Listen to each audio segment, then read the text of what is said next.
You're listening to Good Morning Gwinnett, a division of Noise Media Network, hosted by Audrey Bell Kearney, sharing stories about people and places around beautiful Gwinnett County, Monday through Wednesday at 10 a.m. and Thursday at 11 a.m. Southern living at its best. Good morning, all my Gwinnetians out there in Gwinnett land and all of you around the world listening to the sound of my voice. Listen, it's a beautiful day here in Gwinnett County. It's a little rainy and overcast today, but it's still nice. Y'all see I sound a little better today, right? I know, because I was struggling for the last couple of days. I've been taking antibiotics. I've been taking all kinds of stuff. I'm trying to get right. The weather's pretty nice. It's a little bit rainy, though. It's still raining. 50 degrees going up to a high about 54. So happy to be here with you today. I got a lot to do today. I'm actually having a hot moment right now. It's so funny because I think I have the flu. I had to come to the studio today because we're doing our ribbon cutting ceremony, and so I had to put on my best face. I actually look better today. I did a TikTok the other day because I was watching Gary Vee. So you land in the bed, all you got is time to recuperate. Because every time I would move around, I get out of breath and I get tired, just like I feel right now. You probably can hear it in my voice. So I did a binge on Gary Vee, and Gary Vee said, when Gary Vee talk now, it's kind of like E. Ron Hubbard back in the day. When E. Ron Hubbard talk, everybody need to listen. Well, when Gary Vee talk, I listen. But Gary Vee said I need to be on TikTok. So I went and opened up a TikTok account, and I'm sitting in the bed with my scarf on, my glasses on, sounding just like this, probably worse. And I did a TikTok. I did two TikToks, right? And I look a lot better today than the TikToks I put on TikTok the other day. Now I gotta go put on a new TikTok because I'm here in the studio today. But anyway, TikTok? So just asked me what is TikTok. So TikTok apparently is a video platform that is pretty much new. And he was saying if you get on there right now, you can beat the swell of people. Because it's still so new, and I'm like, well, let me get on TikTok. I tried to get on Vine when it first came. I couldn't wrap my head around Vine, and I tried to be on Snapchat for a second because he said get on all of them. Gary said be careful. Gary got me. I'm about to create 64 pieces of content every day. I don't even know how I'm gonna do it, but Gary said do it. I'm gonna do it. Let me tell you something. Listen, I'm a Gary Vee fan. So Gary Vee, holla at your girl over here in Georgia. I was living right next door to you in Maplewood when you was over in Springfield. But yeah, so Gary, I did a binge on Gary, so I'm gonna do a TikTok in a little while. But right now I can't do nothing because I'm sweating, and that's what happens when I start moving around. I still got this thing, man. I'm taking antibiotics and all kind of stuff, but it's getting a little bit better. Anyway, it's a beautiful day here in Gwinnett County. I want to give a happy birthday shout out to my friend Anita Williams.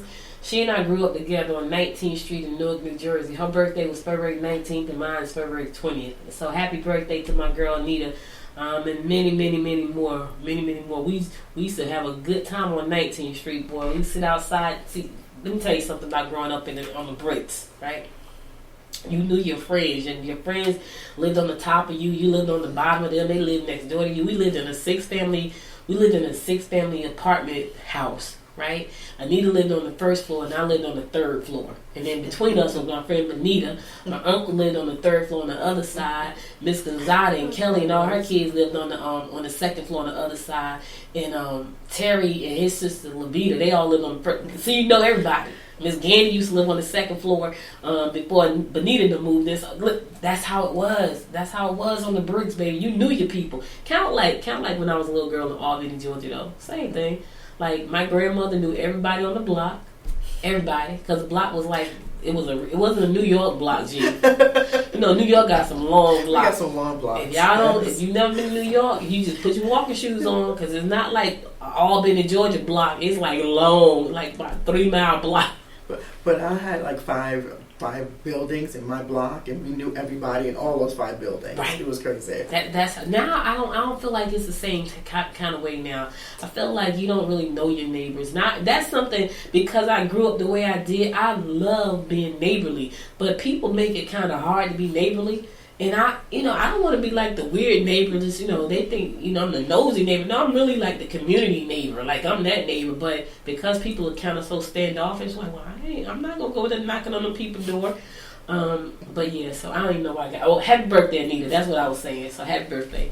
All right, listen, so today is February 19th, Wednesday, February 19th. And I'm going to kick it off with your horoscopes brought to you by Noted Astrologer Michael Thyssen. I got a guest coming in shortly. But before he comes in, I got to go ahead and do my horoscopes, and then we'll come back and give you a little bit of news, and then he'll be in to talk to us about some small business things. We're going to have more guests on the show talking about business, marketing, telling their stories, because these are the things that I love. I love doing these type of things, and I just feel like when you listen to people and their stories, it inspires you. You can get something out of it. Their story may not be your story, but I guarantee you there's something. I listen. Let me tell you something. I listened to Gary Vee for the last 4 days. Like, let's see, Saturday. What's the day? Wednesday. Mm-hmm. I got six starting Friday night, so I knew I didn't have to do anything Saturday morning. So I started listening to him Friday night, Saturday, Sunday, Monday. 4 days I've been listening. So my husband said last night, "You really love this guy." I said, "No, I've been following him for a long time." I said, "But this is like the first time I've ever had a chance to like stop and like really listen to all the." He says the same stuff over and over, but every time he says it, he says something that's a little bit different. I'm like, "Oh, that's good insight." So everybody's story is a little bit different, but I guarantee you can take something from everybody's story. So we're gonna be bringing on more people to tell a story, whether they be a political leader, a community activist, a government official, or a business owner. You know, because this is the community I live in, and I love talking to you guys, and I love bringing you the best I can bring you. And so I'll be doing a lot more of that. But let's go ahead and get on with these horoscopes brought to you by Noted Astrologer Michael Thyssen for Wednesday, February the 19th. We're going to kick it off like we always do, and that's with Aries. All your energy should be directed into money-making opportunities. Okay, Aries, you should be working on some money-making opportunities. Don't get involved in joint financial ventures. Secret information will be eye-opening. I don't know what that information is, but if it's a secret, all I'm saying, you know how I feel about them secrets. If it's a secret, that's all I'm going to say. All right, Aries, be careful. Because it could be eye-opening for the other person, too. Taurus, trips will be exciting. Discord may arise with someone you're close to. You will be overly generous with children today. Okay, I can see that. Everybody know their children. My sugar booger coming shortly. She the reason I got this cold or the flu. We both got it. She's so funny because now she knows when you say blow your nose. She like and she blows her nose. That sounds disgusting, right? I'm sorry, y'all. I'm still stuffy. Gemini, you will be subject to pushy individuals if you get involved in uncertain organizations. Don't overlook the fact that someone you care about may be hiding something. Your home environment may be hectic, which could result in emotional upset if you aren't well organized. Well, Gemini, especially the ones in my house, and I'm living with two, our house is always hectic, so they should be used to it by now. I am. Always. It's just a lot of us in the house.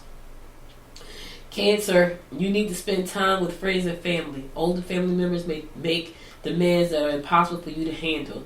You will have no trouble getting things to fall into place. Okay, so my mom is coming to the ribbon cutting ceremony. She's a Gemini. My daughter is a Cancer, so I already know Michael is talking about them two today, and my uncle. So they all coming in the car. So she got two Geminis to carry today.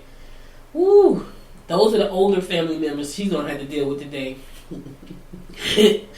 I feel sorry for her, but hey, it'll be okay. This too shall pass. Leo. You may find yourself in the limelight for the wrong reasons. You can learn valuable information if you listen and observe what others are doing and saying. Protect your interests legally if necessary. Listen, protect yourself, Leo.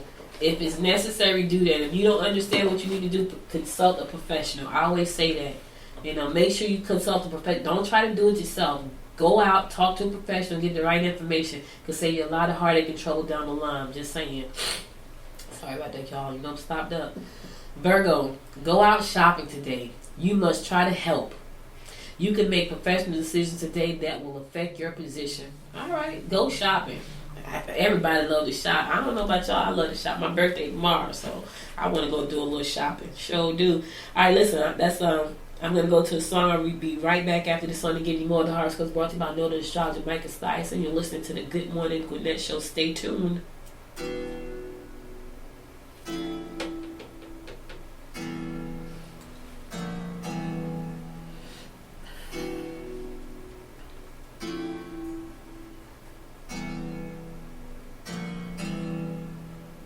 Baby, call me when you get up and get out and get off. Nah, I hit you when I get down and get in and get on. Just call me when you get up or get out or get off. And I hit you when I get down and get in and get on. Just call me when you get up or get out or get off. And I hit you when I get down and get in and get on. Baby, you could just call me when you get up or get out or get off. And I hit you when I get down and get in and get on. Aye, look, pulling up in your driveway, treat it like it's my drive-thru. Hit me up when you find time, find a way to come find you. Come to find I can't live without you. Maybe could, but where the fun in that? She don't worry about where I'm going, she just know that I'm coming back. She throw it back like back to back, flipping over like acrobat. Kicking game, that's hacky sack. We still kick it right after that. No shit catching my hands right. Picture at me, I reel it in, playing all of my heartstrings, and I swore I wasn't gon' feel again. Just be coming when you get up and get out and get off. And I hit you when I get down and get in and get on. Just call me when you get up and get out and get off. And I hit you when I get down and get in and get on. My shawty, my baby, my boot thing, changing the color, my mood ring. Make you think about your old thing, when you done moved on to a new thing. We done broke up and got right back, cause they don't really make them quite like that. And she don't really make it too easy either. I hate to hate her, I need to need her. My favorite feature, my plus one. We roll a couple, then bust one. Call me up when your shift over, meet you there and I lift over. R&B playlist singing to us, you ain't gotta cook, they'll bring it to us. Movie on, but we'll never watch it. Your neighbors hate it, they'll never stop it. Just call me when you get up and get out and get off. And I hit you when I get down and get in and get on. Just call me when you get up and get out and get off. And I hit you when I get down and get in and get on. Just call me when you get up and get out and get off. And I hit you when I get down and get in and get on. Baby, you could just call me when you get up and get out and get off. And I'll hit you when I get down and get in and get on.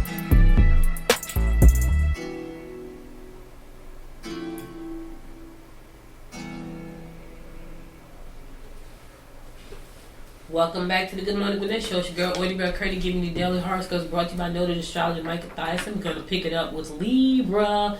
Take care when dealing with older relatives. You haven't been watching your spending habits and you may have been neglecting your duties. Problems with peers is apparent. All right, listen, watch the money. Watch the money, Libra. I don't know what you're doing, but if you neglect it, it's going to catch up with you later. Scorpio. Pleasure trips would induce exciting and passionate encounters with foreign extraction. That sounds like you about to go on like Naked and Afraid or something. Like that's what it sounds like. Exciting encounters and foreign extraction. You know, I watch Naked and Afraid. Avoid any hassles. Put your time and energy into travel, philosophy, or soul searching. Soul searching is always good, Scorpio. While you do a little bit of passionate encounters with some foreign extraction. Ooh, you ever watch Naked and Afraid? You ain't got never time in the middle of nowhere. I never could figure out how they get past the bugs. Like, I could go to anywhere without the bugs and eat the animals. Like, just eat anything. Like, it's one of they just, I guess you do what you gotta do, though. Sagittarius, don't be too quick to judge partners of those you work with. You can make money if you concentrate on producing services or good that will make domestic chores easier. So anything that's going to make dishwashing better is a good thing. Risky financial ventures will result in unrecoverable losses. Not the day to be risky today. Watch the coins, Sagittarius. Watch the coins and invent something. You know, we met this guy one time. He invented the ketchup squeeze bottle. Because, you know, Georgette and I are inventors. And we had a chance to go and talk to him. I can't think of his name. We met. So his name was Stanley. The guy that invented the ketchup squeeze bottle. His first name was Stanley. He was an 80-year-old man, and he was just like a genius, right? And they just would hire him just to invent stuff. So he invented the dishwashing glove and the ketchup squeeze bottle. And he also went back and put the bumps on the gloves because they said that the housewives, when they wash the dishes, the plates would slide through their hands. Yeah. That was his job, just to invent stuff. So I love that kind of stuff. All right, Capricorn. Try to make your lover understand that you need to do things with your friends. You may want to pull out some of those unfinished projects you tucked away. Your ideas are good and career moves can be realized. Okay, Cap, it's that time, make a move. You tuck them away, pull them out. It's that time. Still good. It's still like the early part of the year, so you can make some things happen. Aquarius, you need a day to rest and relax with the ones you love. Okay. You didn't do that on Valentine's Day? Maybe you had to work. I don't know. Make plans to do something special with the one you love. Romantic opportunities are evident if you get involved in large groups or organizations. I don't know, you might need some new love. I was talking to my mother the other day, right? And so my daughter's dating, my niece is dating, and so my mother said, well, I need a date. So we told her, you need to go to farmersonly.com. Like, you need to go on farms. Like, why? I don't want to go be on no farm. Like, because that's when your date going to be on Farmers Only. Yeah, farmersonly.com. So, anyway. All right, listen. And my fellow fish Pisces, happy birthday to all the fish out there. I got one tomorrow, y'all. I got one tomorrow. But anyway, let's kick it. You mustn't be so trusting. Get back to the comforts of cottage or home. I'm trying. I feel awful. I'm getting there, though. You would do your best work on your own. Always do. I'm a loner when it comes to that. All right, fish. Happy birthday, guys. I don't know. I'm still trying to debate. Do I want to come and talk to y'all tomorrow? Tomorrow's my birthday. They told me to take a day off. Like, I didn't even take Christmas off. That's how bad I am. Yes. Thanksgiving either. I didn't take no days off. New Year's, I was talking to you guys, but my daughter was like, we got plans for you, so I don't know, I might try to sneak in and get a show in tomorrow. If y'all don't hear from me tomorrow, know that they already have kidnapped me for my birthday. I had to go out and buy a dress. I got on a dress today. Like, most people know me, I don't wear dresses. I got on because we're doing the ribbon cutting today, so I got a dress on. I got my sneakers on too. But that's a New York thing, New York right? thing. Yeah, that's a New York thing. Sneakers and a dress. My boots on the other side over there. But yeah, I normally don't wear a dress, but she told me, go buy a dress. I'm like, why? Do I have to buy a dress? She's like, yeah, you gotta buy a dress. Like, you gotta buy a dress for this day and casual for this day. And I'm like, oh my God. Like, I'm sure I'm gonna enjoy the casual day better, but I bought the dress. It's a cute dress. First, she told me the dress looked like a choir robe. I was like, really? She said it looks like a choir robe. I'm like, well, I don't want that dress. So, I don't know. I might look like I'm about to sing a hymn tomorrow. Who knows? Anyway. That's all I got for you guys today in the horoscope world. I'll be back again maybe tomorrow. I ain't making no promises. So if you don't hear me live, that means I'm celebrating my birthday. If I can get over the flu.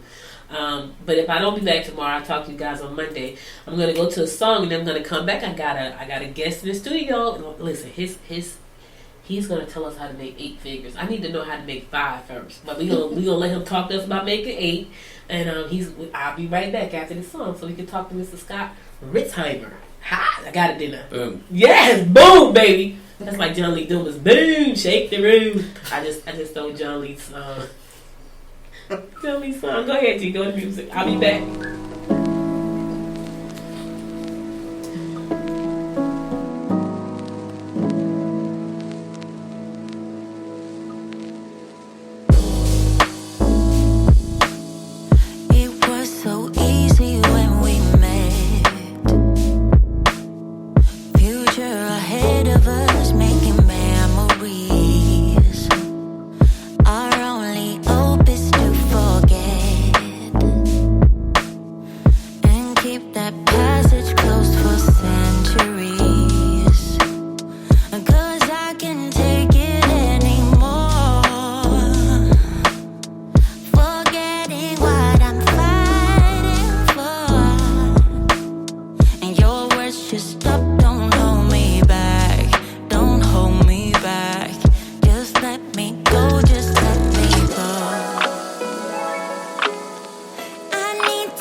holding on to your past. Yeah. Get out, get under and just relax. And that's what my friends are telling me. I wish it was easy, but it's not easy. I need to get it off my mind, yeah, before it devours all my energy. So hard to leave it all behind. I write my pain down in a melody, melody. My heart is just another melody. Oh, so before I get over you, I'm gonna sing it now. Just another melody. I need to get it off my mind. Oh, before it devours all my energy. Yeah, so hard to leave it all behind. Oh, I write my pain down in a melody, melody, melody. Oh, oh, oh, melody. Oh, over you. Just another melody.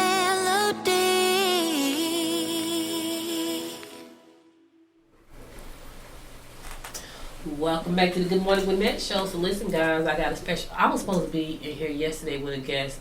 He was a political candidate, and but I couldn't. Like today, honestly, if I didn't have to do this ribbon cutting, I would still be at home. But because this was already scheduled, the chamber's coming in to do the cutting and then bringing people and all that good stuff. So I had to come. And my husband took off work, and everybody's all excited to come over and eat chicken and potato salad. You know how we do it. I thought everyone was here for me.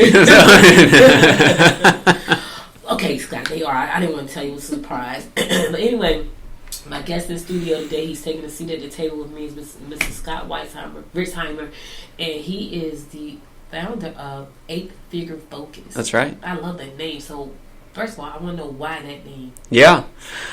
So one of the things, and really at every stage in the game, but what I've found in all my work with business owners is that the hardest thing to do is stay focused. And the thing that separates the best teams, the best businesses, those that are hitting that 8-figure mark from those who want to, is that they stay focused for the long run. Ooh, that's a biggie. Man, when I tell you and I want to get deep into that because that has been an issue for me for 23 years. And I had a coach. And he was on Oprah. He was everywhere. And he was like, your website is gorgeous, but nobody knows what you do. Yeah. And I was like, what do you mean? I know. You can see. He's like, no, what you don't. So I thought I knew more than him. Now, here he was a multi-millionaire, and I'm just like trying to be because at that time, I was trying to be a 6-figure sister. Yeah. It was hilarious. Yeah. And I didn't listen to him. But before we get into that whole focus thing, Scott, give people a little bit of background about who you are, because I know you've done some. And seriously, y'all, he could be in high school. So the fact he's been a small business owner, that's not even unusual these days. We got this little kid out there making $26 million. I think he's like 8. So that I can't even say that anymore. That was back in the day. But anyway, give us a little background of who you are. So I'll give you a great story because I do look like I'm about 12. Yeah. If I shave, it goes down to like 8.5. So. I was looking at schools for my son. His name is Benjamin. He's 8 years old now. It was a couple years back. We were looking to get him in school. And so we visited a couple of schools, and I was sitting through one of their orientations, and I had asked a couple questions, and the lady who was presenting looked at me a little funny, and she said, "What grade are you going into?" Wow. Wow. So, so you're not alone in that. But I actually moved down to Georgia to work with a ministry down here, right? And at the time, I was like, man, I just want to be in ministry, and I needed to work part-time to just kind of make ends meet. Mm-hmm. And I got connected with this guy. His name's Raul Rivera, and he had started a company called Start Church, which is great. We did exactly that. We helped churches get started. And through a series of bizarre events, he had actually sold the company, got it back, and I worked with him through all of that, and he said, hey, will you come on and work with me? And so I actually, back in '08, became a part owner with him, and role in this space was classic visionary business owner, founder, and we found very quickly that it was a very symbiotic relationship, that he'd kind of have an idea and then I would help him to translate that idea into actual action and activity. And so we when we got the company back in '08, it was in debt, customers weren't being served, just really, really bad. But we've built that company back up to last year, gross revenues were over $10 million. Wow, nice. And to do that in the church space, to make that much money and offer a ton of value for it was really quite an accomplishment. And that's really where I cut my teeth. I found my love for business at Start Church. And what I realized I was passionate about is helping fellow founders, visionaries, entrepreneurs, even leadership teams to really get a return on their passion. Does that make sense? Yeah. So, I feel like the thing that I do well is to help dreamers to realize those dreams and to really put them into action. Because this, if a vision without action is just a dream, right? And so you'll have some people who they struggle to dream. You'll have other people who struggle to do. And what I do is I really bring both of those worlds together, and that's really the driving kind of heartbeat behind what I do. Wow, that's cool. That's really cool. It's so funny because when you said Raul was like the visionary, I am that person. And when you're sick and laid up, you get a chance to realize like kind of like who you are and like what you. And I'm telling you, like I took off things off my website and like I don't want to do that. I don't want to do that. But what I realized is that I'm a starter. Yeah. Right. I'm definitely. I have to finish because I have to finish. But if I could just start stuff all the time, I would, because that's who I am. Like I've always known that, but I think I realized it more so here recently. Yeah. I love to start stuff. Like I get so excited about the start. So what do you say to that person? Because I guess a lot of us like that. Almost every person who starts a business is like that. Yeah. It's really a prerequisite. And the great news is you don't create a successful business without that person, right? It's one of the absolute must-haves to anything. If you have someone who's not a starter, one, they're not really going to start it. But even if they do start it, they're not going to stick with it, right? So the visionary types, they love to start things so much, and sometimes they get a bad rap for not finishing, but they are some of the most resilient people on the planet.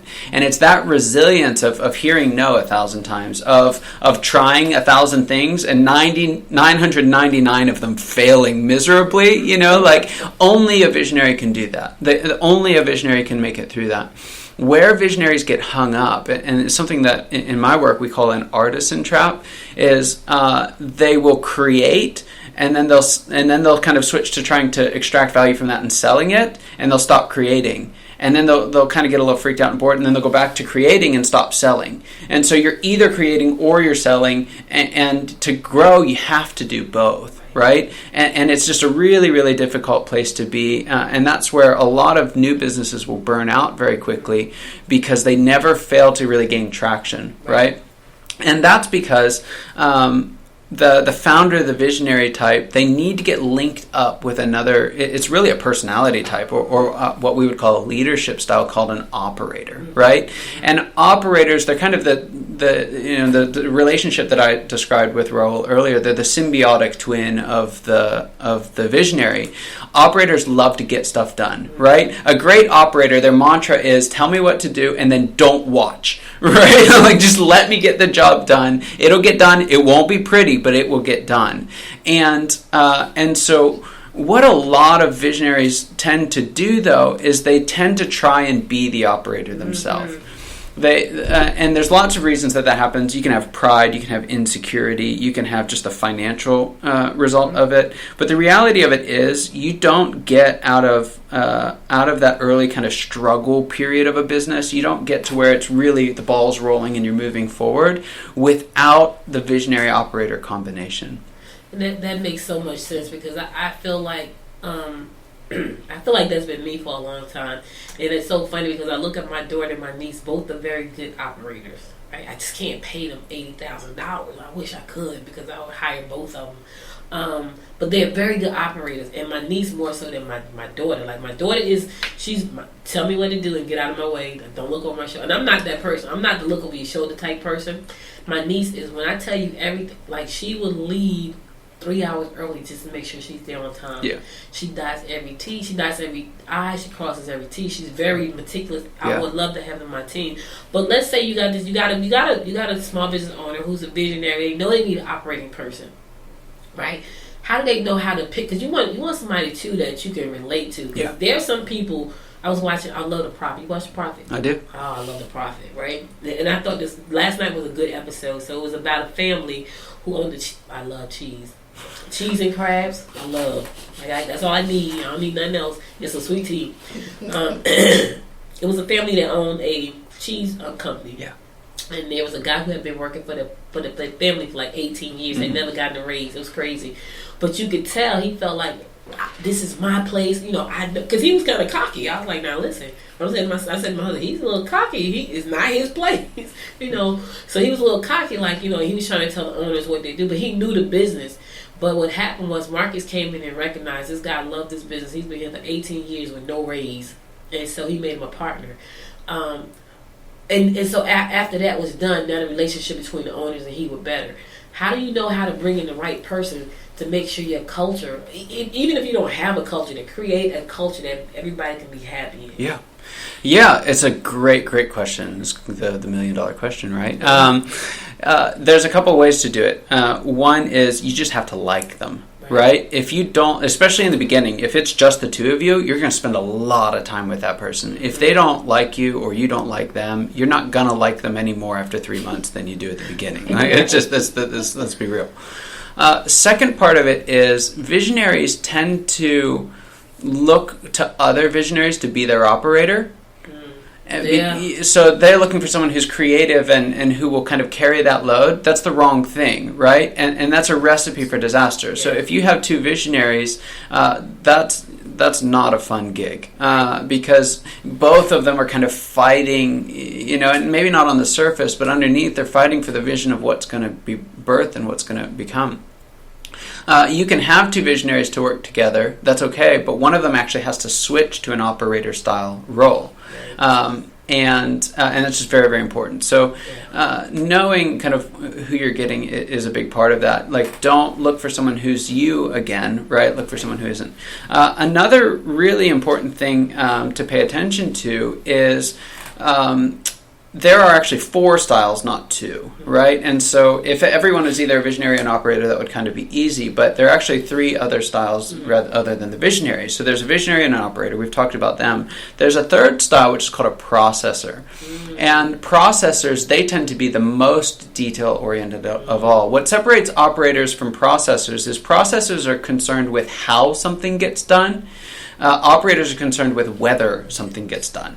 Does that make sense? And so operators have more of a bias toward action, which is essential in the early days. Right. Processors have a bias toward perfection, right? And so if you're a visionary and you're looking for someone to help, it's common to go and find someone who's detail-oriented. It's not about whether or not they're detail-oriented. It's about what the goal of that detail orientation is, right? And because if you get a processor real early, visionary-processor relationships are one of the hardest relationships to manage in a working environment. Why is that? Because visionaries, so you know this, you've got about 1,000 ideas a day, right? Yeah. Okay, so visionaries have about 1,000 ideas a day that they actually say, you know what I mean? And then they've got another probably 10,000 under the surface, and so they're going 1,000 miles an hour, right?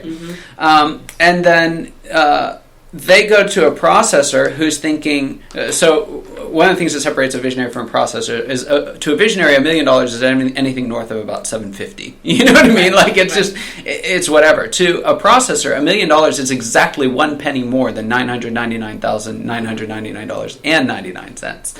And so their worldviews are so far apart that, and we would say the speed at which they're engaging with the world is about 50 times faster for a visionary than it is for a processor. And so that constant differential, I mean, you think about a car. If you got one wheel that's spinning 50 miles an hour and another one that's spinning one, you're just going to go in circles, right? That's exactly what's going to happen, and that's what happens in visionary processor relationships. Visionaries start their business for freedom and autonomy, right? Yep. They start so that they can express outwardly. That's exhausting to a processor, right? Yeah. And so every time the visionary opens their mouth, the processor's like, stop. Like, please don't say another word. And so it's just the gap between those two is so big that's very difficult. In general, processors really struggle in new businesses because new businesses are all about trying things to see if they work and then keeping the ones that work. That means they're failing a lot. That's just incomprehensible to a processor. Oh my God, you're talking about my daughter. As you sit here, that is so my daughter's guy. So she's a processor. And I think my niece makes... So, okay, I want to hear the other people. Yeah. It's great. That's it's almost like the love languages. It's very much like that. Yes. It's very much like that. And when it comes to a work environment, it's so simple because there's 4. It's not like Myers-Briggs where there's 16 or love languages, which is kind of touchy and feely, like or Enneagram, which is like mystics or something. Like it just kind of demystifies all of that and gives you real practical handles. The other thing that it does is different styles shine at different parts of the business life cycle, right? Mm-hmm. So the most successful team of a big business is wired quite differently from the most successful team of a small business. Mm-hmm. The business needs are different, and so the leadership needs are different. And so what that is for us, and for your question of how do I find the right person, if you get off processor too early, they're going to be miserable and they're going to squelch the business. It's really what's going to happen because their voice is too loud at the wrong part of the life cycle. So I love processors. I'm actually this really weird kind of person that's like half visionary and half processor, which is like super strange. So all that 50x differential is like between my shoulder blades. You know what I mean? Right. Like it's all happening in my heart, and it's ugly. You don't want to see it. But what's great about it is I can relate to both sides of that, and a big part of what I do is help that relationship to work in bigger teams. Because once a team gets big enough, visionaries and operators are not going to cut it, right? Because visionaries like, I got a dream, let's do it. Operators like, okay, you've told me, I'm gone, I'm doing it, and there's just this trail of waste behind both of them that works really effectively for a little while, and then all of a sudden you've got 25, 30 people on staff. You can't turn on a dime anymore even if you want to, right? And so what you have to do is start thinking in terms of systems and processes, and that's where your processors can really, really shine.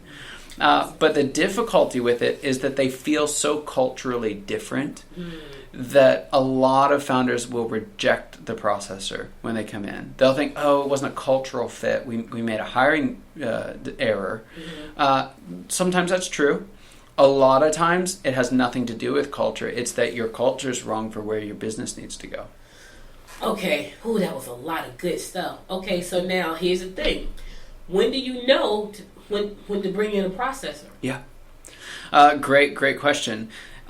For most folks, the way that we would describe it is when all the low-hanging fruit is gone. Okay, so if you're in a market, right, the very first thing you're trying to do is find the market. Right? That's what this kind of early struggle period is all about. Once you've kind of got a rhythm, and it's like we know what we do now, we know who we do it for, we know where we add a lot of value, then you want to do as much of that as you possibly can, right? For visionaries, the key is to try and keep doing as much of that as you possibly can and be creative around that, but don't add second, third, and fourth, and fifth. We like to do that. But if you can stay focused, then that period will last a lot longer, actually, and you'll go a lot deeper into a phase that we call fun, because it's not early struggle. And that's where you're making a good bit of money. It's happening. When you're in, it's a phase that we call whitewater. That's where the processor is really helpful. You're in whitewater when where your growth actually starts to slow again. Right? Or another thing that'll happen, maybe it looks good on the outside, sales team's really killing it, but you were crushing it on execution, but now you're making decisions and they're not getting done. like ever. Or another sign is you've got multiple teams and they're not talking to each other the way that they need to. So sales sells something, fulfillment starts to get grumpy about it, and then billing misses something. You know, like there's breakdowns in between the different departments. Right. That's when you know, it starts to get interesting. Another way that we talk about it is in the beginning, the goal is to deliver consistent quality. Right? That's really what business is all about, delivering consistent quality. And at the beginning, it's consistent quality in the face of simplicity. Because you're not really holding a whole lot up. You're just figuring out what to do and how to be consistent. As you do that long enough, the number of customers, the number of staff, maybe the number of locations, whatever it may be, starts to build up. You all of a sudden find yourself trying to deliver consistent quality in the face of complexity. And that's where you need processors. Oh wow! So you could be running the business for a while before a processor steps in. Now you said there were four. There was an operator, visionary, processor. What's the fourth one? Yep. And so what happens when the processor steps in is what we talked about earlier. There's usually this really uncomfortable period where we realize, we have to actually lead differently, right? So this isn't hiring a bookkeeper, right? This is inviting someone into the innermost circle to say, how do we lead from a vision, operations, and process standpoint? And when you do that, that'll get you through that whitewater period. And the great thing about it is having all three of those together, your business not only can grow, but you can actually scale now, right? And so the growth potential of making that very painful transition, adding processes to your team, understanding how they work, is really effective. But those three don't get along very well. Right? Because visionaries are like, I have this brilliant idea. Operators are like, just please let me get my job done. I don't want to be in these meetings. And processors are like, hey, where's the last penny on your expense report? You know, and it's like, and those three, they tend not to play nice with each other. And so you can get through that initial period of like, hey, we just need a processor, so we're going to deal with it. But eventually, to sustain that for a long period of time, you need the fourth style, which is a synergist. And a synergist is, sometimes it's another person. Oftentimes, it's each of the people on the team recognizing not every problem is a vision problem. Not every problem is an operations problem. Not every problem is a processor problem. The synergist style is really concerned with how do we engage the best of all of the styles, right? How do we get them all working together? And for us as individuals, how do I lay down my own style preferences for the betterment of the team? Right. And synergists do that very naturally. A lot of us, probably like you and I, we have to learn that as we go, right? We have to learn being a visionary 100% of the time is not helpful, right? There are times when I have to put on other hats so that my whole business can move forward. And to sustain predictable success, to sustain that ability to scale for a long period of time, we all need to do that as leaders. And that synergist style is the fourth style. That sounds amazing. I mean, it's so much right here to unpack.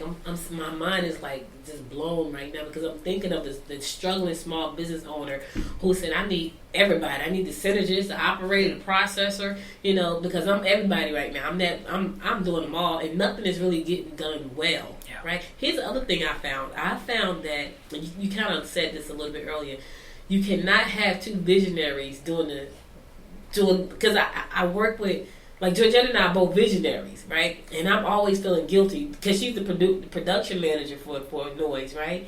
But I know she's very creative, and I know she's a lot like me, and we're both Pisces. So I already know how that is. So I feel like, oh my God, I'm asking her to do stuff that I know deep in my heart, I know she don't want to do. But because she loves me and she loves what we do, she does it, right? But I know, like, my intuition is saying, I know she don't want to do that. I don't even want to ask her to do this next thing that I'm about to ask her to do, right? But we're trying to grow. Right, and so you have these, and I remember working for one of my friends who had a business, and I'm an entrepreneur. Shit, that doesn't work either. Yeah. So, can I talk to that for a second? Go ahead. I'm not going to speak for you, so you can correct this to whatever degree I am. But what I do know about visionaries is they tend to step out because they don't want to do a lot of that stuff. right? So when visionaries are inside of an organization, they're not able to fully flex their visionary muscle, right? And so they're being asked to operate, they're being asked to process, they're being asked to synergize. And that's why they leave. Quite honestly, and most visionaries, they don't leave because their job they don't leave because they're forced out. They leave because they want something more. There was actually a study that we did on it, and it's just kind of an internal study. But most visionaries are making between 125 and 175% of what most people make in their current role. Mm-hmm. So they're actually killing it, but they're miserable inside, right? Yeah. Here's why this is important. They transition out, they start their own thing. They don't want to ask someone to be miserable like they were. Right? Yeah. But a certain part of it, pardon the expression, is kind of head trash. Because when you ask an operator what to do, when you give them vision and you say, hey, will you execute on this? A good operator is like, yes. Right? Now, they may not vocalize it that way because they're already thinking about how they're going to get it done.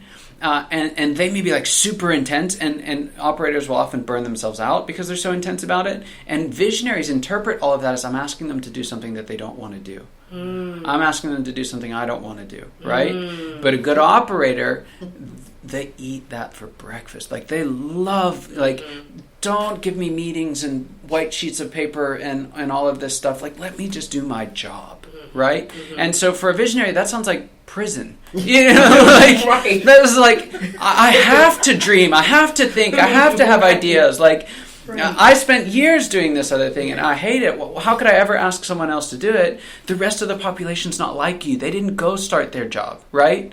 And so when you find a good operator, it's just a helpful conversation to say, hey, I don't want to ask you this because I feel like, it's just making you do something you don't want to do. And a good operator, and not to put you on the spot, but someone who's a good operator is going to be like, why would that be a problem? Of course I want to do that. So, and here's what visionaries do, and most of them do this for a really long time. They will hold on to so much because they don't want to ask someone else to do it, and they will do such a bad job at all of that the heart cry of everyone on their team is, please let me do that for you, right? A good team member is genuinely doing that. And the real tragedy of it is that often doesn't get vocalized in team settings because we don't really notice that it's happening because our the way that we see the world is so different, right? So what does an operator see? An operator sees, oh, they want to do that. They don't think I can do that. They're not seeing they're trying to protect me. They see it as the visionary thinks that's really valuable. They have to do it themselves. I can't do that. It's golden goose kind of a thing, right? And the whole thing's a miscommunication. Wow. Man, you have no idea. I feel like you need to do a workshop and say, who are you? I do. You do, because you know what? I think a lot of people don't even know who they are in business, right? Yeah. Because if you have a good idea, that doesn't mean you're a visionary. Right. That means you just had one good idea. Yes. And then you may have a million ideas like me that you could be a visionary. Yeah. Right? But I'm definitely not an operator. So, cool thing. I have a quiz that folks can take. The URL is ridiculous. So, we'll have to put it in show notes or something for your audience because it's a pain to type all of it in. But what it'll do, ask you a handful of questions, 6, 5, 10 minutes, and then it'll actually give you a score on each of them, right? That's nice. So, it'll say, hey, you've got some visionary in you, you've got some operator, maybe you have no processor, you've got a bit of synergist. So it'll give you a score on each one, and then it'll give you some great content on now what, right? What do you do with that? The first step, to really honestly to any business problem is know yourself, right? Yeah. How are you contributing to that problem? And as founders, and when it's our company, it's growing as fast as you're growing. That's really what's happening. So, you have John Maxwell's law of the lid. There's 1,000 different names for it. But the reality of it is your business will only grow as fast as you do. Yeah. And a lot of that growth for visionaries is letting go. Yeah. You're right. You're absolutely. It's so funny because Lord, I tell you, I feel like I just had a session with a therapist. I was looking at, you ever watch videos by Tom Bilyeu? Mm-mm. He and his wife created a company called Quest, and they sold it for like $86 million or something crazy. Yeah, so he tells a story. He has his show is called Impact Theory. Okay. Yes, I've heard of that. Yes, very, very good. Like, I love him too. But he tells the story how he and his wife Did you know why Steve Jobs only wore black shirt and jeans? Okay, so he did that because he didn't want to waste time thinking about what to wear. Yes. Because something about you can only think about 8 things a day or something. So instead of him wasting one, Decision fatigue. yeah. So he didn't want to waste any, so he wore the same thing every day. Right? I heard her say it. Anyway, so she talks about how they came together as a couple and they said, we're gonna launch this business and I don't want you to think about nothing but the business. So she took a back seat and became a housewife, and she made sure that the food was laid out, the clothes were laid out. He didn't have to think about any of that stuff. So he focused on the business. So he got the business, I think, to like $2 million. He and some partners, right? But he was so miserable. Like, he was just miserable, just totally miserable. And she was miserable at this point because she didn't have a husband anymore because he was so focused on the business. Anyway, he left the business, right? And the partners came in and said, we're miserable too. They didn't even know they were miserable when they were all together. We're miserable too. What do we need to do to get you back in? So they shut that business completely down and built this protein business and made $86 million. Unreal. Crazy. But when I'm hearing you talking, I'm thinking about that's probably where they were. Yeah. Like, everybody was like in the wrong role in the business. Yeah. And so she was like, I want you back. So forget the money, forget the business, drop it. He did. And then the partner's like, we want you back too. Yeah. We're miserable as well. Yeah. What do we do? Yeah. And they came back together. Yeah. I guess by that time they figured out we need to talk. Yeah. And they figured out their roles. That's so important, man. Mm-hmm. And I think for a small business, that's not something we know to think about. Yeah. That's the first thing. Yeah. I think about stuff that I've started. I'm like, man, I should have just not started that, because I need to focus. Yeah. So, how much time we got? Because I could be, oh God, we got 8 minutes. Let's talk about focus for a second. You got to come back because I didn't even get to branding. I didn't get to the 64 pieces of information Gary told me I need to be putting out a day, not a month, a day. But let's talk about focus for a minute, because as entrepreneurs and as entrepreneurs with a lot of ideas, sometimes it can get really, really rough when it's time to focus. And I know and I talk to a lot of them, and I've always talked to a lot of them. I was a small business consultant for the Small Business Development Center when I was in New Jersey at Rutgers University. And I know I would talk to people. They would come in with great ideas. And I would sit there and say, well, why do you want to do that? And it was like, well, I can cook. Well, that's not a good reason. So it was things like that. But when it comes to focusing, because we have so many great ideas, we want to implement all of. Okay, let me speak for myself. I want to put them all in the business at once. Yep. How do you determine what to focus on? Because it's so many moving parts of your business. Yeah. I wish I had a magic answer for that, and one day I will. I have a knack for that. When I'm in the room, I can really help folks to do that. Okay. It's just kind of my wiring. But what I can tell you is it's so hard to do for yourself. Yeah, I believe that. I struggle with that a ton in my own business, right? Because in my business, I'm the visionary, you know what I mean? And that side of me is on full tilt. You had a business coach you mentioned earlier. Yeah. Business coaches are great because they can really help you do that. Listen to your team, right? The heart cry of an operator is, please let me finish what you asked me to do last time, right? And as visionaries, we need to be sensitive to that. That's not an operator dragging their feet. That's an operator wanting to succeed. And so a lot of times when I go in, my job is to say, hey, listen to your team. Right, and as an outside impartial voice, it's a little easier for me to do that. But that's a big part of it. You wouldn't need me if you were able to listen to the team. If you're by yourself, you gotta pick. You gotta pick one, and you gotta push it. It's like the one thing, I got the book and I read like the first 10 pages. Like, I can't read this book. It's not. Yeah. I'm a right brain thinker. I like stories. So that was really a left brain book. It is, yeah. Gary Keller, one thing. Yeah. What's the one thing that by doing it makes everything easier or irrelevant? Yeah, great question. And there's a balance to it. If I came in and said you can only do one thing, no one would listen to me, right? Like, you got out of wherever you were because they only let you do one thing. Right. So to a certain degree, one thing in the book is helpful, but it's not prescriptive, right? It's not like you have to do this. It's what's this one general area that I want to really put my effort into, and how long can I be creative about that one thing, right? For most visionaries, it's where the operators are really helpful because you just run out of capacity to execute on other things, right? And so it's one of those things that just takes discipline. It really does. An outside opinion is immensely helpful because there's just that one degree of detachment that brings so much clarity to a problem. And that's a big part, especially for small business. That's what I do. I tell them to stop doing a lot of stuff. Right. So I think it's good to great. I'll probably be here like crying on the floor if you don't do that. He has Jim Collins talks about a stop doing list. It's a brilliant tool for visionaries, right? Because what we do is and where we burn out is we do a bunch of things and then we try and keep all the plates spinning, right? So one of the things I'll encourage visionaries to do is try it for 30 days and then you either have to kill it or you have to go all in, right? And because what we do is we tend to try and we just have this trail behind us of things that are still floating, right? And it's because we feel most confident when we have our options open. Scott just did that. I feel like I was on an episode of Ancient Aliens when he did his hand. You guys can't see it. You'll see me next time with that video. But he did it. I felt like, I don't know, for some reason I flashed back to Ancient Aliens. Go ahead, yes, sorry. but we thrive on keeping our options open, right? You got to let some doors close.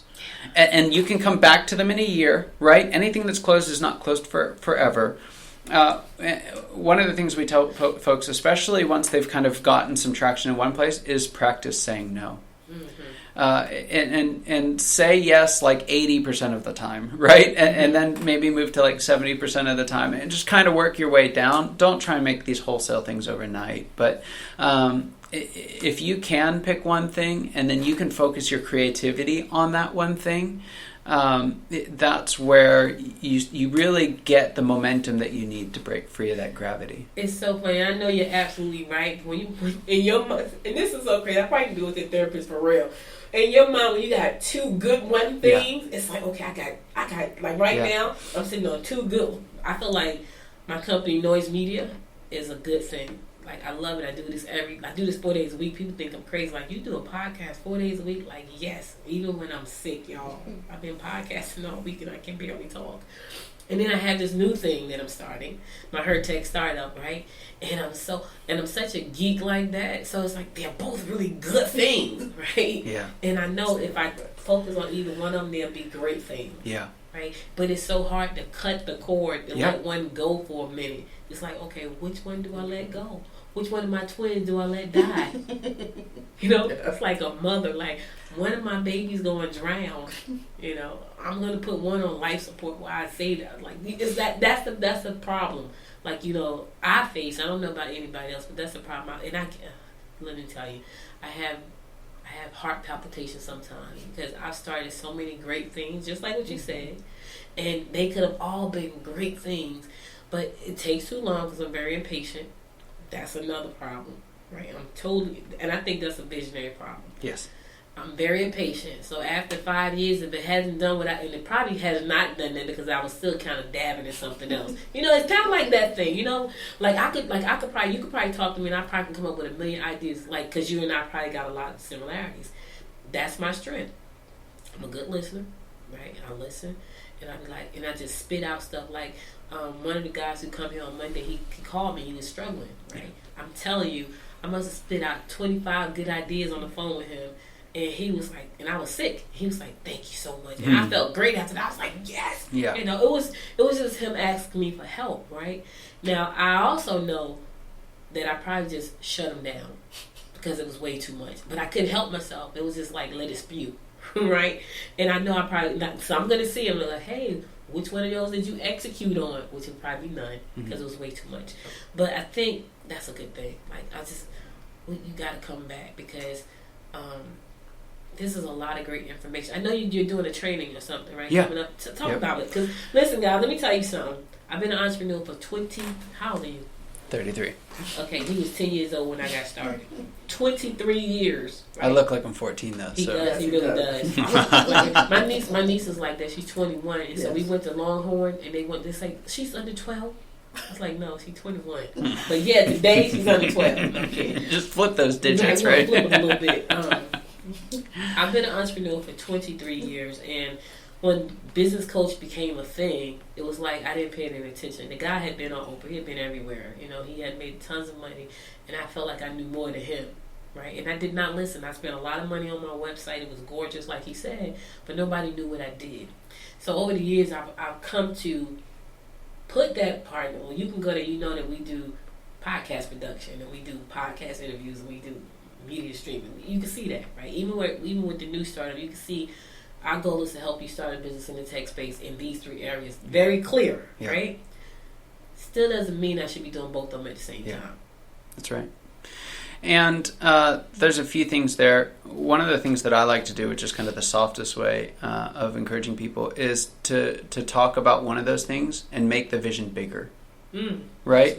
So one of the things is we believe that it can be great, but we don't have an actual vision for it being great. Because if we did, then the other stuff would be easier to say no to, right? Yeah. So actually, when I wrote my article about the Stop Doing list, my first step is to go and write what you're passionate about, right? Because that's the context by which I can say no to other things, right? If I'm saying no between 2 good ideas, I'm not going to do that, right? That's what's hard to do. Right. But if I'm saying yes to one thing, and then I'm saying no to a couple things to put that on the side, like that's a lot easier to do. So frame of mind is just better whenever you're saying, how do I create space to take massive action on this thing?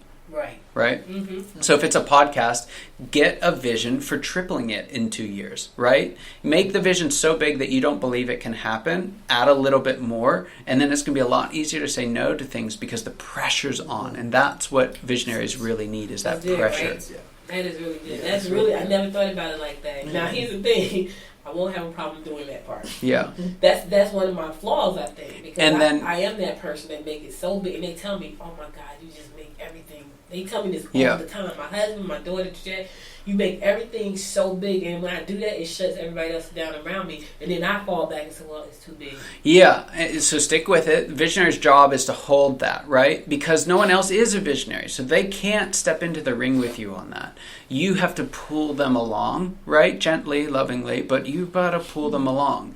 And when you vocalize it, get it out there, write it down, put it up on your wall here so that everyone looks at it. And what that does is it gives you focus. It gives your operator license to say no, right? That's what you really need. So when you write it down, say, hey, this is what we're going after. And then you tell your operator, every time I come up with an idea, you say, that's amazing. Does it get us closer to this goal?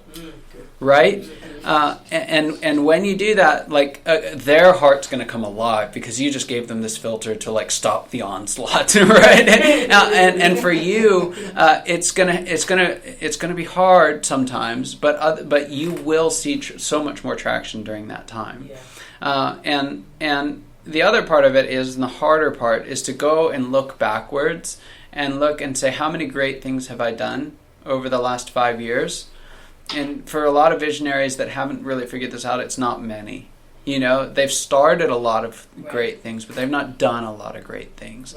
And sometimes you just need that sobriety to really say, hey, I'm done doing that. You know, I know it's going to cost me. I know that something about me has to change. I know I'm going to have to say no to some good things, but I'm only doing that because I absolutely believe in this thing. Wow. Okay, so I'm sure there are a lot of people. I'm gonna really put this show out because this is. I've interviewed a lot of people. Like this is episode 260, right? But I've been interviewing people since 2008. Wow. So this has got to be one of the best episodes I've ever had. No lie. Great. Thank you. No lie, because I feel like people are gonna get so much out of it, and you got to come back. But so do you work with startups? How can people work with you? And tell us about the training. Yeah. So there's lots of answers to that, but basically, no matter where you're at, the best place to do is start and give me a call, right? I'll have a consultation with anybody. We may not be a great fit to work. It may not be the price range. It may not be where you'll get the return that you need. That's okay. We'll figure that out together. If, regardless of it, I'm going to point you in the right direction, right? So there's video courses out there that are phenomenal. There are coaching programs that are phenomenal. I have processes where, if you're saying, hey, we want to move fast, right? That's where I can really come in and help folks move faster. So go to 8figurefocus.com. Absolutely free. Most of what I talked about is on blog articles and videos that I've done, YouTube and my website. So there's lots of information on there. We put out a ton of content, 2 to 4 videos a week, 2 long articles, bunch of posts, everything. So Gary Vee all the way, right? Yeah. So there's tons of great free content on there, 8figurefocus.com. And please just schedule a consultation, and I'll get you pointed in the right direction. Listen, guys, you've heard it. And this is one episode I'm going to pump because I feel like it was so much great information in here. And I think, tell us, you got a class coming up. I do. So it has nothing to do with what we've talked about today. So yeah. So but it does. And it's what it's really about is this same type of clarity. It's the same type of focus that we talked about today, kind of internally, externally, right? So the same kind of 1,000 ideas confusion that founders have when it comes to what do we do is amplified when they go to try and tell people what they do. Mm-hmm. And so what I'm going to talk about here on the 20th here at Paradigm tomorrow of March. Oh, March. Sorry. Okay.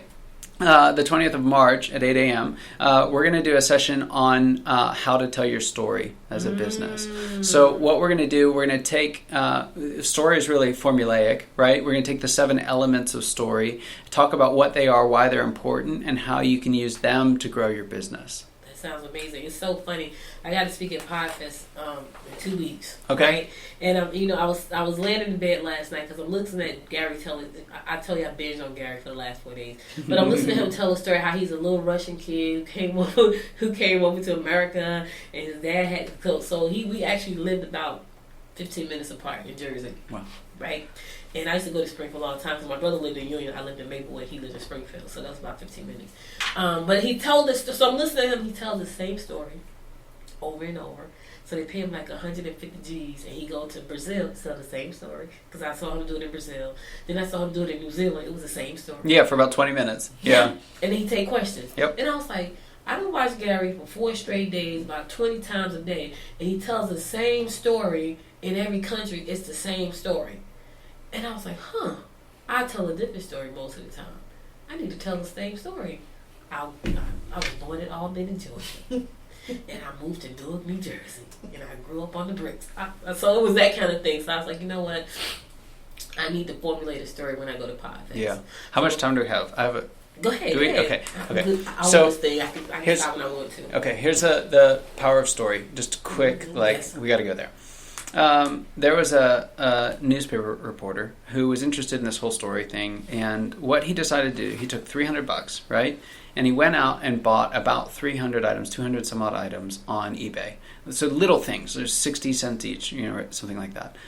One of them was a plastic horse's head, right, that you could hold in your hand, about the size of a silver dollar kind of a thing. Teeny little, it's trivial items, don't matter.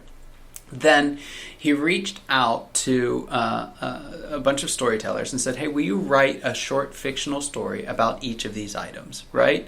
Has nothing to do with anything, just a story about a plastic horse's head, right? And then he turned around and posted the stories in the description on eBay where he bought all the items, and he sold them for over $8,000. Based on the story? Just because there was a story attached to it. So it's a 90 some odd % markup, right? So I hear this all the time being in the marketing space. Oh, price. Everyone's price. It's untrue, right? A plastic horse's head went for 63 cents and it sold for $70. Wow. Right? Because of the story. Because of a story, right? I have to take that class on the 20th. Yeah. So I'm going to help people do that. Okay. Right. Yeah. Okay. We're going to come in. We're going to do it as a group, and it's going to be a lot of fun. Yeah. So listen, I don't know about you guys, but I'll be here on the 20th. Here at Paradigm. If you sell plastic horse's head, I'm going to make you a killing for everybody else. No, I'm just kidding. We don't sell plastic horse's head, but we do have this doll we created. That's right. There you go. Doll. That she's turned 21 this year. 21. That's right. Yeah. We good. Yeah. We can sell that. We good. Yeah. Oh no, I don't want nothing from China That's right another- now. That's it. No, no, It's also no. manufactured in China right now. We don't want nothing from China That's right now. another business. Not right now. All right, so listen. Thank you guys for listening. Thank you so much, Scott, for being here. I My really, pleasure. I got to give Amber a high five for this because That's great. she scooted you in here today, and I know you across the hall doing it. So listen, we over here at Paradigm Work Hub, Yeah. located at 1862 Auburn Road in Decula. I said it right this time. I said Decula. They told me I've been saying it wrong. I've been saying Decula. But we're here. We're going to be here later on today doing, in about an hour, we're going to be doing a ribbon cutting ceremony here. But Scott training is going to be here. My trainings are here. The studio is here. Yeah. Coffee with Carol is produced out of this place. This is a great work hub for you. If you are trying to start a business, grow the business, just want to be around some amazing folks. You heard it right here. We're some amazing people. Like I don't mean to toot my own horn, but we're amazing. Georgia is here doing production. Scott is here is laying the knowledge down. Do you hear me? Mm-hmm. So I'm going to be putting this episode out quite a bit. But anyway, come through, check us out. I may be back tomorrow, guys. I may. If I don't, forgive me. It's my birthday. I'm taking it off. But if I do, then you'll hear my voice. Anyway, thank you so much for listening. Thank you, Scott, for being here. Thank you, Georgia, for producing this episode for us. I'll be back maybe tomorrow. But if you missed any episode of the show, be sure to go to goodmorninggwinnett.com and listen to past episodes and follow me on Instagram at Good Morning Gwinnett. Follow me on Facebook at Good Morning Gwinnett. Follow me on Twitter at GM Gwinnett. And if you got an Alexa, download the skill and say, hey, Alexa, open Good Morning Gwinnett. And you'll hear this episode with me and Scott today. It's there in about 5 minutes. It'll be there. So listen to us on Alexa. Follow me on all the social media, and I'll be back again maybe tomorrow, maybe Monday. But until next time, thank you again for listening. You could have been anywhere in the world, but you spent the last hour and 12 minutes with me, and I appreciate you and love you so much. Be safe out there, and until next time, make it a great day. Bye, y'all. You've been listening to Good Morning Gwinnett. Make sure to tune in Monday through Wednesday at 10 a.m. Eastern Time to find out what's happening around Gwinnett. If you missed an episode, go to www.goodmorninggwinnett.com to catch up. If you liked this episode, subscribe to the show now and share it with your friends. To learn more about Noise Media Network, visit www.noisemedia.us.